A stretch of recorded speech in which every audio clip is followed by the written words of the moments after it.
সবাইকে আমন্ত্রণ কুল স্পোর্টস 24 শিরোনাম শুনছিলেন। আপনাদের সাথে আছি আমি জহির সাগর। ভিগো ওয়্যার গার্ড প্রয়োজন মতো বাঁকানো যায়, অধিক চাপেও ভাঙে না। ভিগো। শুরুতে জানাবো ঢাকা প্রিমিয়ার লিগের খবর। ষষ্ঠ দল হিসেবে সুপার লিগ নিশ্চিত করল গাজী গ্রুপ ক্রিকেটার্স। হাবিবুর রহমানের সেঞ্চুরিতে সিটি ক্লাবকে 8 উইকেটে হারিয়েছে তারা। জয় পেয়েছে মোহামেডান ও ব্রাদার্সকে 5 উইকেটে হারিয়েছে সাদা কালো শিবির, আর রূপগঞ্জ টাইগার্সকে হারিয়েছে পার্টেক্স স্পোর্টিং। খুব কঠিন কোনো সমীকরণ নয়, জিতলে সুপার 6 নিশ্চিত, বড় ব্যবধানে না হারলে সেরা 6 থাকতে বাধা নেই। তবে সিটি ক্লাবকে উড়িয়ে দিয়ে লেজেন্ডস অফ রূপগঞ্জের হৃদয় ভাঙল গাজী গ্রুপ ক্রিকেটার্স। বাকি 5 দল আগেই সুপার 6 নিশ্চিত করেছে, যেখানে আবাহনী একমাত্র দল যারা একটি ম্যাচও হারেনি। ফতুল্লায় টস হেরে ব্যাট করতে নামে সিটি ক্লাব।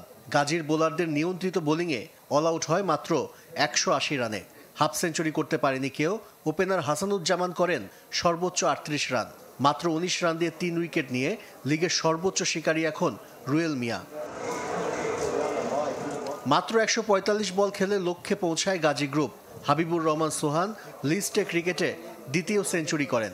102 রানে অপরাজিত থেকে ম্যাচ জিতিয়ে মাঠ ছাড়েন এই ডানহাতি ব্যাটার। নাসুম আহমেদের ঘূর্ণি আর ইমরুল কায়েসের ঝড়ো ব্যাটে জয় পেয়েছে মোহামেডান। মিরপুরে টস হেরে ব্যাট করতে নেমে সাদা কালোদের স্পিন ফাঁদে পড়ে ব্রাদার্স। মাত্র 135 রানে অল আউট কপিবাগের ক্লাবটি। সর্বোচ্চ 45 রান আসে মাহমুদুল হাসান ও রাহাতুল ফেরদৌসের ব্যাট থেকে। নাসুম 5 আর মেহেদী মিরাজ নেন 3 উইকেট। জবাবে রনি তালুকদার, মাহিদুল অঙ্কন, মাহমুদুল্লাহরা দ্রুত বিদায় নিলেও একপাশে টিকে থাকেন ইমরুল কায়েস। তার 71 বলে 92 রানের অপরাজিত ইনিংসে ভর করে 5 উইকেটের জয় পায় মোহামেডান। ক্রিকেট প্লেয়ারদের ক্যারিয়ারটা এরকম, আপনি সবসময় ভালো খেলবেন না। হ্যাঁ, একটু 2-1 ম্যাচ যখন রান হয় না, নিজের উপর একটু প্রেশার ক্রিয়েট হয়ে গেছিল, একটা ব্রেক হয়েছে, ব্রেকের পর হয়তো আবার নতুন করে সবকিছু শুরু করতে পেরেছি। এদিকে টানা 7 ম্যাচ হারের পর জয়ের দেখা পেয়েছে পার্টেক্স। রূপগঞ্জ টাইগার্সকে হারিয়েছে 3 উইকেটে। বিকেএসপিতে টস জিতে ব্যাট করতে নেমে জসিমউদ্দিন ও সোহাগ গাজীর হাফ সেঞ্চুরিতে 259 রান সংগ্রহ করে রূপগঞ্জ। জবাবে তানভীর হায়দারের অপরাজিত 72 আর আহরার আমিনের হাফ সেঞ্চুরিতে জয় পায় পার্টেক্স। আশিক রুদ্র, চ্যানেল 24, ঢাকা। ভারত বিশ্বকাপের পর ওয়ানডে দল থেকে জায়গা হারিয়েছেন নাসুম আহমেদ। টি-20তে ধারাবাহিক হলেও সুযোগ মেলেনি সবশেষ শ্রীলঙ্কা সিরিজে। তারপরও আক্ষেপ নেই এই বাঁহাতি স্পিনারের। বোলিং বৈচিত্র্য নিয়ে কাজ করছেন নাসুম। প্রিমিয়ার লিগে 18 উইকেট নিয়ে জানান দিয়েছেন জাতীয় দলে ফিরতে প্রস্তুত।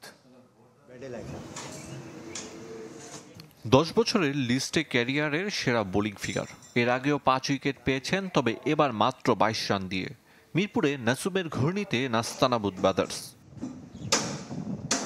জাতীয় দলের ক্রিকেটার বলেই তার উপর সবসময় নজর থাকে ম্যানেজমেন্টের। ধারাবাহিক হলেও আলোচনায় আসার মতো বোলিং ফিগার কম।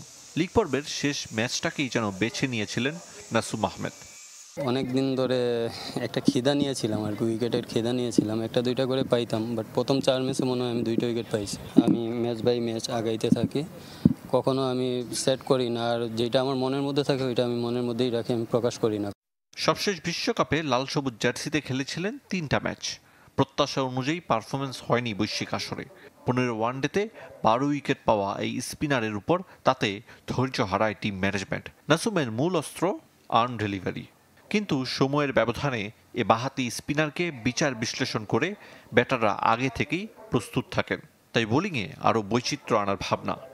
তো আমার কাছে মনে হইতেছে যে এবার বোলিং করে মনে হচ্ছে যে আমার বলটা সবাই পরে ফেলছে, আমার ওইটা ডিফারেন্ট কিছু আনতে হবে। তো এখন মানে লিগ চলাকালীন সময় তো আমি কিছু করতে পারবো না। এন্ড অফ লিগ যখন আমি ফ্রি থাকবো, আমার ইন্ডিভিজুয়াল কাজগুলো আমি করে আসবো। ওয়ানডে কিংবা টি-20 নাসুম হঠাৎ করেই যেন কোথাও নেই। কেন নেই সেই প্রশ্নের উত্তর খুঁজতে চান না। ঘরোয়া লিগের বাকি ম্যাচগুলোকে নিচ্ছেন গুরুত্বের সঙ্গে। নতুন স্পিন কোচ মুস্তাক আহমেদের কাছ থেকে শেখার লক্ষ্য। আরও 5টা ম্যাচ রয়ে গেছে, বাট আমি সবসময় যেটা চেষ্টা করি ওই চেষ্টাটাই চালিয়ে যাচ্ছি আর কি। ডট বল করা, যত কম রান দেওয়া যায়। আর সবসময় আমি পাওয়ার প্লেতে কখনো আমি চ্যালেঞ্জ নিতে চাই না ব্যাটসম্যানের এগেনস্টে, মানে একটা জায়গায় বল করতে চাই যতটুকু আটকানো যায় আর কি। আসন্ন টি-20 বিশ্বকাপ দল অনেকটা নিশ্চিত। নাসুমকে নিয়ে আলোচনাও নেই, তবে ভিসা করিয়ে রাখা হয়েছে। যদি সুযোগ আসে তবে চলে উঠতে পড়তই। আরিফুল ইসলাম, চ্যানেল 24, ঢাকা।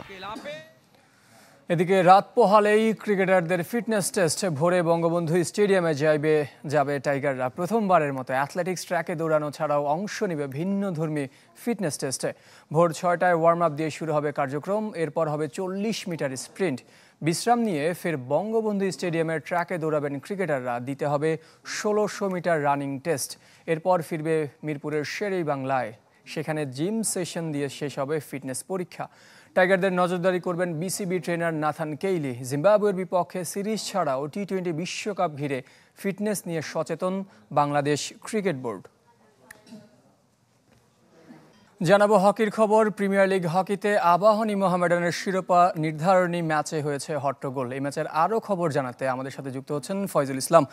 ফয়জুল, গতকাল থেকেই একটা গুঞ্জন শোনা যাচ্ছিল মোহামেডান খেলবে না, শেষ পর্যন্ত মোহামেডান মাঠে আসলো, খেললো, কিন্তু এই ম্যাচের ফল কি এখনও আসলে অফিসিয়ালি ঘোষণা করা হয়েছে, অথবা শিরোপাটা কার পক্ষে গেল?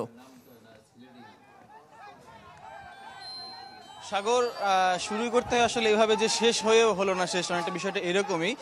কারণ কিছুক্ষণ আগেই ম্যাচটা শেষ হয়েছে, শেষটাও হয়েছে আসলে ভিন্নভাবে। অর্থাৎ ম্যাচের মাঝে যে হট্টগোলটা লেগেছিল তৃতীয় কোয়ার্টার শেষ হওয়ার 2.5 মিনিট আগে হট্টগোলটা বাঁধে দু দলের মধ্যে। যদিও এই চলতি লিগে বা হকি মাঠে এই ধরনের হট্টগোল নতুন নয়, তবে আজকে হট্টগোল বেঁধেছিল। হট্টগোলের পর আম্পায়াররা খেলাতে শান্ত করেন, তারপরে তারা তাদের সিদ্ধান্ত অনুযায়ী কার্ডও দেখান। তারপরে দু দলই আসলে বেঁকে বসে খেলতে নামবে না, এমন অবস্থায় আসলে মোহামেডান একেবারেই আর খেলতে নামতে চায়নি।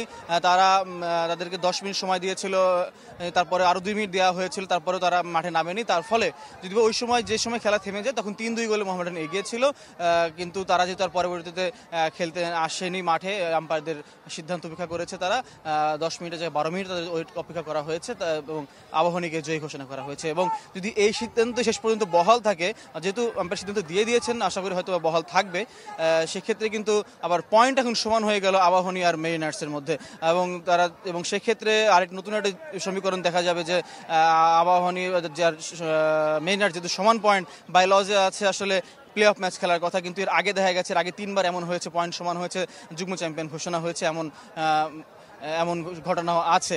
যদিও বা মাঠের অন্যদিকে অবশ্য মোহামেডান যদিও বা আম্পায়ার সিদ্ধান্ত অনুযায়ী তারা ম্যাচে হেরে গেছে, কিন্তু শিরোপা থেকেও ছিটকে গেছে, তবু তারা তাদের দাবি অনুযায়ী তাদের বিশ্বাস যে তারা যে 3-2 গোলে ওই সময় এগিয়ে ছিল, তারা জিতেছে। এবং কিন্তু ফয়জুল, আমরা আসলে আপনি যখন বলছিলেন তখনই দেখছিলাম মোহামেডান কিন্তু খেলোয়াড়রা কিন্তু উৎসব করছিলেন। তারা কি নিজেদেরকে নিজেরাই চ্যাম্পিয়ন ঘোষণা করেই কি উল্লাস করছিলেন? সেটি বলছিলাম সাগর, যে তারা যেহেতু যে সময় খেলাটা বন্ধ হয়েছে সেই সময় তারা 3-2 গোলে এগিয়ে ছিল এবং এই ম্যাচে তারা জিতলে তারা এককভাবে চ্যাম্পিয়ন হতো, এবং তারা সেই বিশ্বাস থেকে তারা তাদের উদযাপনটা করছে এবং তারা সেই প্রস্তুতি নিয়ে এসেছিল এবং তারা উদযাপন করছে। কিন্তু যদি অফিসিয়াল সিদ্ধান্ত বলেন তাহলে আবাহনী এই ম্যাচে জিতে গেছে এবং আবাহনী মেরিনার্সের পয়েন্ট সমান, এবং যুগ্ম চ্যাম্পিয়ন হবে নাকি প্লে অফ হবে এই সিদ্ধান্তটা পরবর্তীতে ফেডারেশন থেকে জানা যাবে। সাগর, অসংখ্য ধন্যবাদ ফয়জুল ইসলাম, জানাচ্ছিলেন প্রিমিয়ার হকি লিগের মহা গুরুত্বপূর্ণ আবাহনী মোহামেডান ম্যাচের খবর।